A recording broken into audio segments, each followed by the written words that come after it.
lots and lots of organizations would love to have physicists on their teams because of their logical thinking, the way that they approach problem solving, the way that they can actually get down and understand the details of the mathematics, et cetera. So I would highly recommend that. When it comes to consulting, I love the consulting life. I did that again for the better part of 45 years. Okay, so today I'm here with Bob Danna, and today, Bob, we're going to be doing a couple of things. First, we're going to be talking about your career, then the path that you took to get to where you are, and then finally some advice. And I know you have a very unique path, so I'm very excited to talk to you today. Great. Thank you, Shane. Yeah, a real pleasure to be chatting with you today. Awesome. So first of all, can you just tell me about your career? Sure. I kind of think of my career as a career lattice. So most people think about their careers as a career path. You're going to follow a whole series of things that you're going to lay out in front of you. And now you're just going to kind of move through an organization, or you're going to move through your career on a linear path. And mine was anything but that. So I actually started as a physics major in college, so I was interested in science in high school.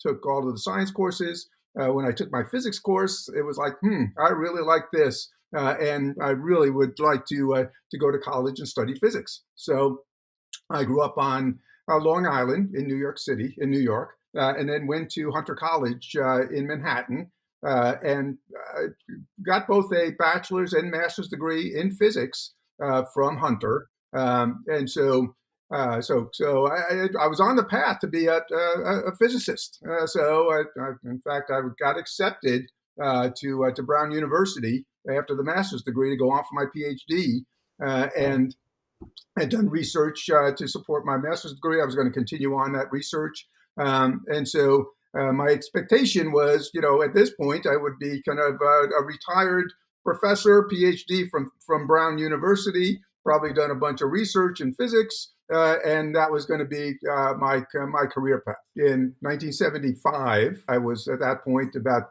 24 years old with the master's in physics, and I actually heard about a program that was in the U.S. Navy.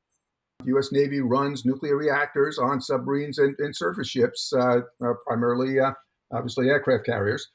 And it was a program that would be either part of naval research and the naval reactors, or be an instructor at the Naval Nuclear Power School at that point in just forming up in Orlando, Florida. And so I actually said, this sounds interesting, and maybe it's an alternative. So at that point, I had kind of a career path thinking around physics and being a professor, but this was an option. So I actually started to do some research, started to get more information, and then applied and was invited to Washington, D.C., Crystal City, to interview with the Navy, and then ultimately got accepted into the program and was offered a position as a naval officer.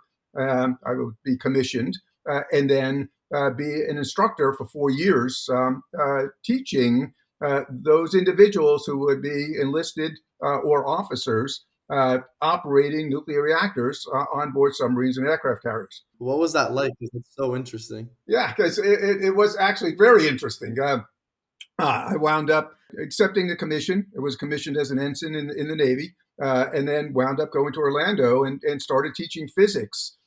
So it's actually a 6-month course, academics, that was effectively the individuals were taking physics courses, heat transfer, fluid flow courses, mathematics courses, operations courses, and operating nuclear reactors. And so I started as a physics instructor, but almost immediately they saw that I had, I actually had done teaching at Hunter and had certainly a good understanding of the physics. And so they asked me to actually move with the first class I was going to be teaching at Nuclear Power School, and then actually start to teach reactor physics. So effectively nuclear engineering to the individual. So I spent actually a couple of years doing that, and then that was for the enlisted personnel, the individuals who had the kind of hands-on operations of the reactors, and then moved on to teaching the officers, and probably the most difficult course in all of the military, which is reactor dynamics and core characteristics, effectively how the nuclear core operates. And so taught that, and then went back and actually was the head of the physics division for the enlisted department at Nuclear Power School. And I had about 20 officers, master's degrees, PhDs in physics, working for me for a year. And then I left that and went on and had a number of different kind of opportunities, because I also, during that 4 years at Nuclear Power School, got another master's degree, now in engineering, environmental engineering in this case. And so I actually had quite a background, because the 3 Mile Island accident happened at that time. And so anyway, it wound up giving me an opportunity to get into consulting. And then I spent 30 years in consulting, Yeah. initially kind of hard engineering, primarily nuclear mechanical engineering. And then in the mid 90s, I got interested in information technology with all of the new automation that was going on. Companies were automating everything. So I actually spent 16 years with my first company, then got interested, got moved over to a new company, and actually got recruited to go over. And that was all about enterprise resource planning. So all of the technology that companies use to manage literally everything, from their financials, the human resources, all of their supply chain, all the manufacturing, et cetera, et cetera. It's all automated. Well, that was only Mhm. starting in the mid 90s. So I got involved in that, and then actually moved over to an analyst firm, a research and analyst firm, in the around 2005. But before you talk about that, your time at that firm, can you tell me a little bit more about that shift over from physics to the consulting industry? Yeah, it actually kind of interesting. I think that the key is, I always was curious about a lot of different things. So as I'm kind of doing the physics, and then kind of moved over to be more of an engineer for about 15 years. That allowed me to be kind of exposed, because the one thing when you're in consulting and you're working with different companies, you're exposed to different things that become curious. I mean, like, interesting to you, and you're curious about them. My suggestion is you kind of follow that and see if in fact that's something that really kind of interests you, and you kind of study it. I'm always one who kind of pushes the envelope and says, "Hey, I want to be the best at whatever I can do. I want to be the best at the physics, or best in the engineering." And in the mid '90s, that was really kind of the cutting edge of STEM. Okay, science, science, technology, engineering, and math. So the current kind of focus in the mid 90s was, how do you now wrap all of this technology together to help businesses run more effectively and efficiently? And so that's what kind of drove me to that. Most individuals think that they're going to just kind of continue physics, physics, physics, or engineering, engineering, engineering, just because you're going to be exposed to a lot of different um, thinking opportunities, etc. I was one who actually said, that looks interesting. I want to do more in that." I learned it, and then started to consult in it. How did you create those opportunities for yourself? I mean, because shifting from physics to consulting is such like an odd thing. So I want to know, like, how did you create that opportunity for yourself, or did just something come up randomly? I wouldn't say randomly. I, Mhm. I, I'll tell you, this was 1979. I was getting my master's degree in environmental engineering. I was writing my thesis, my research paper for University of Central Florida, where I was getting my degree. And the 3 Mile Island accident happened. So yeah, I mean that was something that was not expected. Yeah. Uh, but because I had now a deep understanding of the environment and environmental impact of things like nuclear accidents, and I had all of the nuclear background, and I had all of the physics background, I could understand every single thing that was going on with that particular situation. So I wrote that into my thesis, my research paper. And it made me an incredibly marketable individual because coming out of active duty, out of the Navy, I was given, I applied for, because I was obviously separating from active duty and now going back into the civilian world. Um, and I applied for government jobs, the Nuclear Regulatory Commission, got that. The individual companies like Babcock and Wilcox, who was the manufacturer, designer and manufacturer of the reactor at 3 Mile Island. I got that job.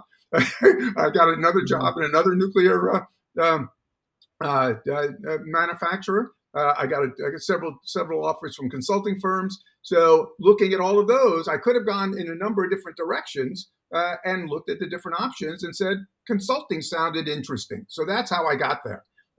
So I didn't decide to be a consultant. Mhm. That year, '79, kind of gave me an opportunity to be open minded and then kind of say, hey, I think this sounds good, interesting. I'll take the risk. I'll take the chance. I think I really would like to be a consultant. That could have changed. It didn't over the years. I just got into different topics and different subjects that I was consulting in. But I was a consultant for the next 30 years. Bob, what inspired you to go down the consulting route? I think the consulting route is probably the most interesting thing that you can do. Um, because it is giving you. We used to joke with one another that consulting, if you've heard kind of dog years, so kind of 7 years is a dog year, right? So you can pack 7 years of experience and activity, et cetera, into 1 year of consulting because you're dealing with different clients, different projects, different challenges, different issues.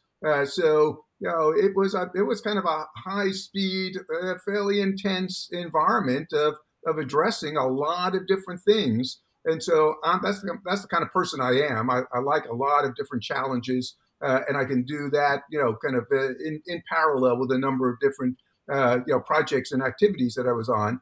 So that sounded really interesting, and it was. It was challenging, interesting, and allowed me to then move from a senior engineer to a manager to a director, vice president, senior vice president, executive vice president. Kind of move through a career path from a management standpoint, still doing consulting. So, what do you like most about consulting? I think what I like the most is number one, the challenge. Number two, you are dealing with incredibly capable individuals. So the clients, okay, are coming to consultants because they can't solve those problems. They can't get that work done for one reason or another, but they are now going to contract with a consulting firm and consultants to do that. So you're dealing generally with very, very capable individuals who are challenging you every day to deliver on the solution for whatever you're working on with them. So it makes for a very interesting daily life.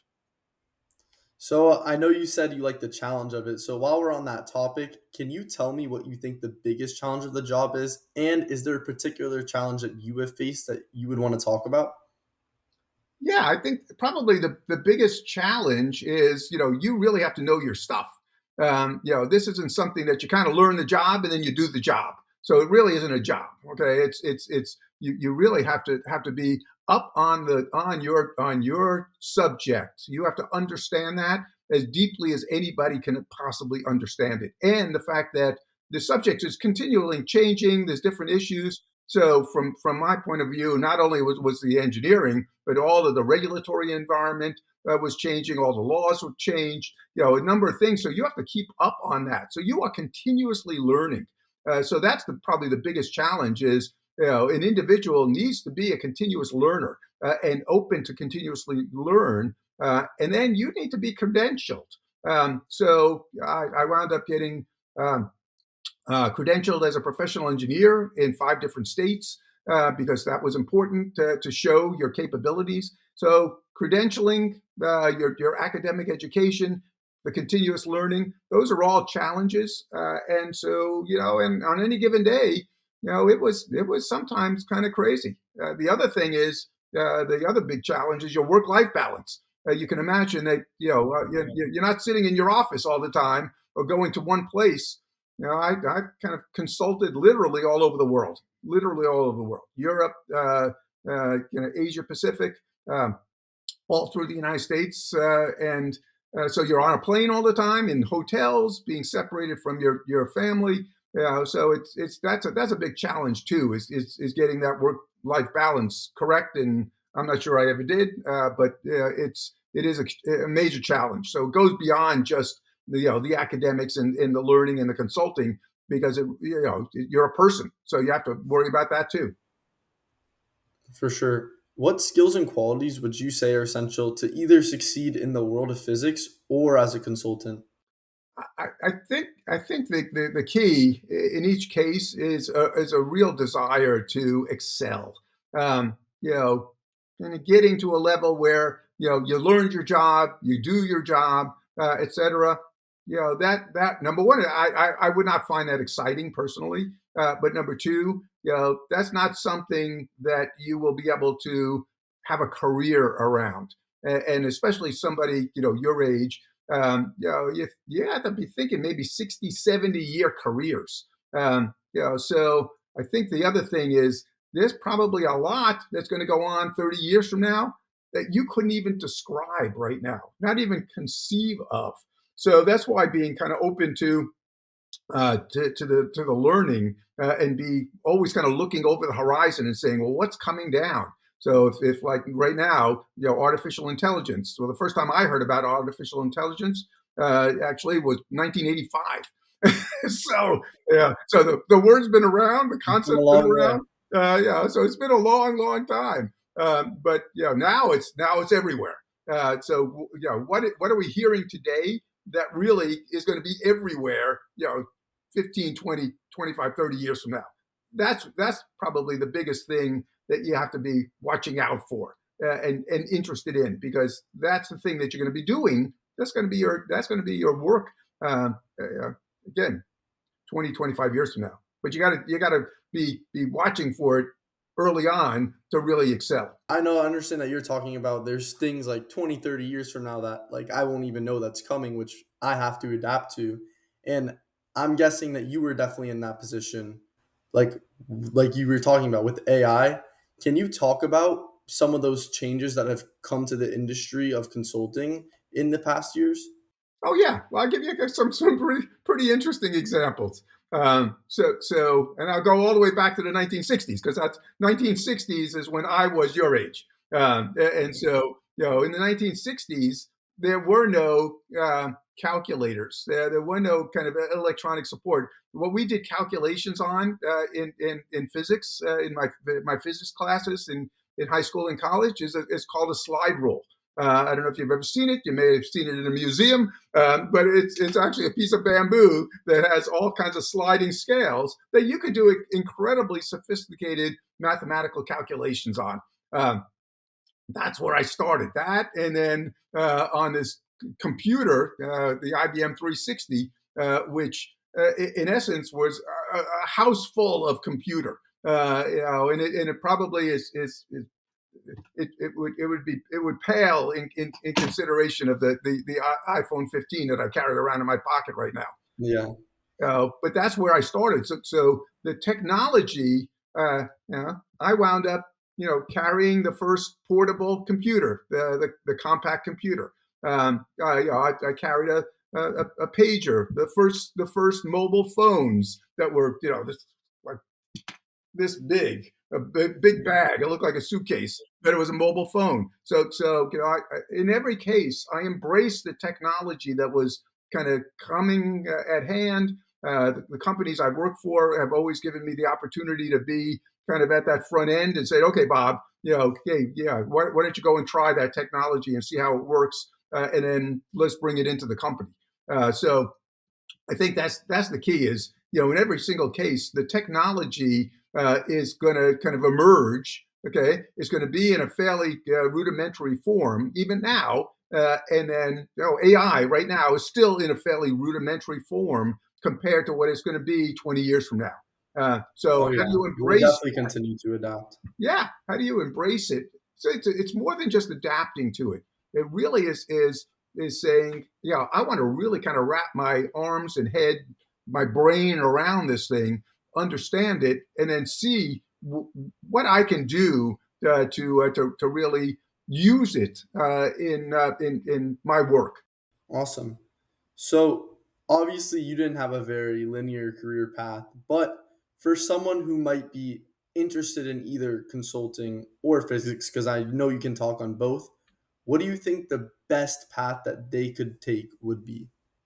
Ooh, that is going to be totally up to the individual, because I'm sure that this is the other key thing. I am sure I would have been a very good professor and researcher. Okay, if I had taken that path and it branched off, obviously now effectively 50 years ago. But if I had taken that path, it would have been really interesting to think about. What that would have looked like. Where would I have been a professor? What kind of research would I have been doing, et cetera, et cetera. So it kind of each one is not exclusive and say, well, this is better than this. I think every single decision that you make, especially about making career choices. What you really need to do is say, if I'm going to take the path, if I would have gone to Brown and gotten the PhD and then be a professor and researcher, I'm going to be the best one I can possibly be.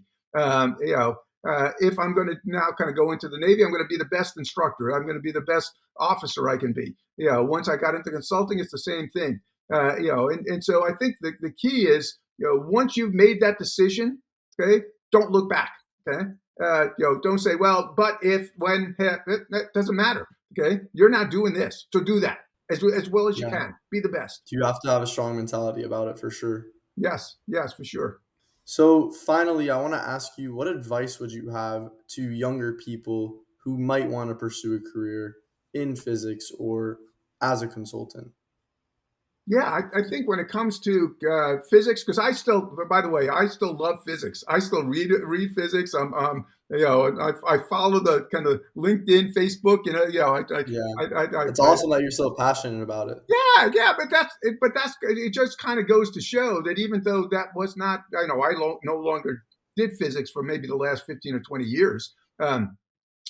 Still my love. I mean, I would say, you kind of, when it comes to physics is kind of interesting because number one, you have to be incredibly good at math.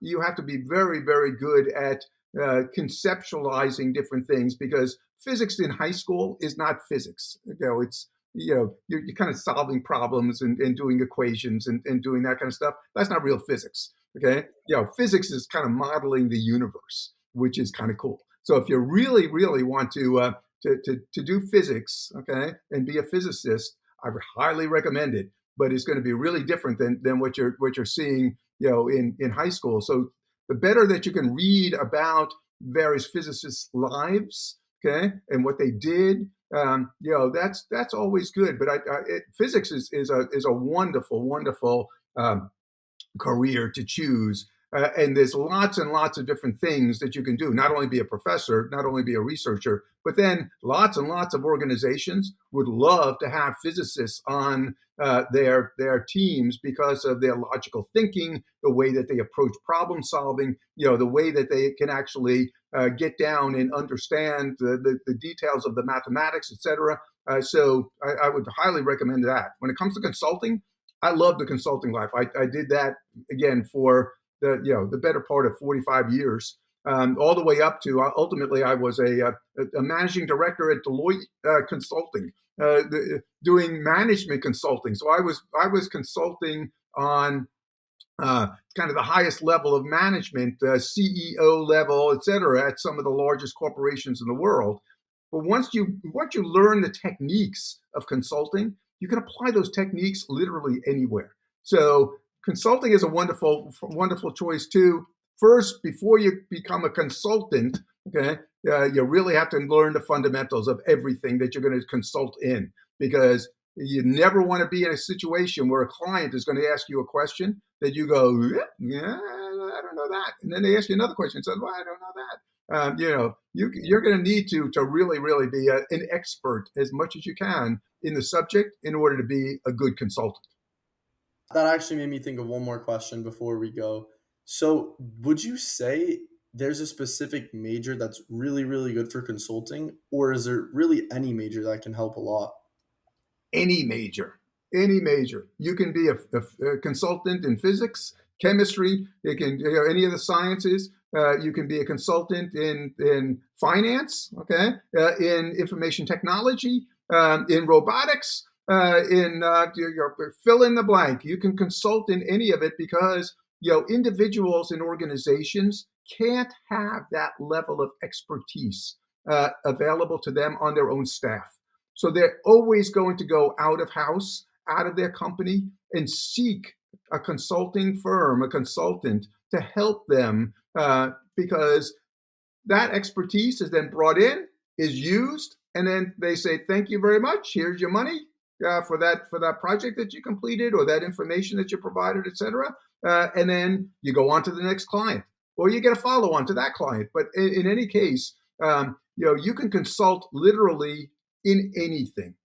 Got it. So, Bob, that's all the questions I have for you today. And I really want to thank you for doing this interview and supporting the mission of Career Road. And I really hope that thousands of young adults across the world will watch your interview and hear your story and your amazing advice. Thank you so much. Thank you, Shane. You're doing great work. I love what you're trying to accomplish here, and 1,000% support you and Career Road. So thank you so Thank much. you. It means a lot, Bob. Thank you.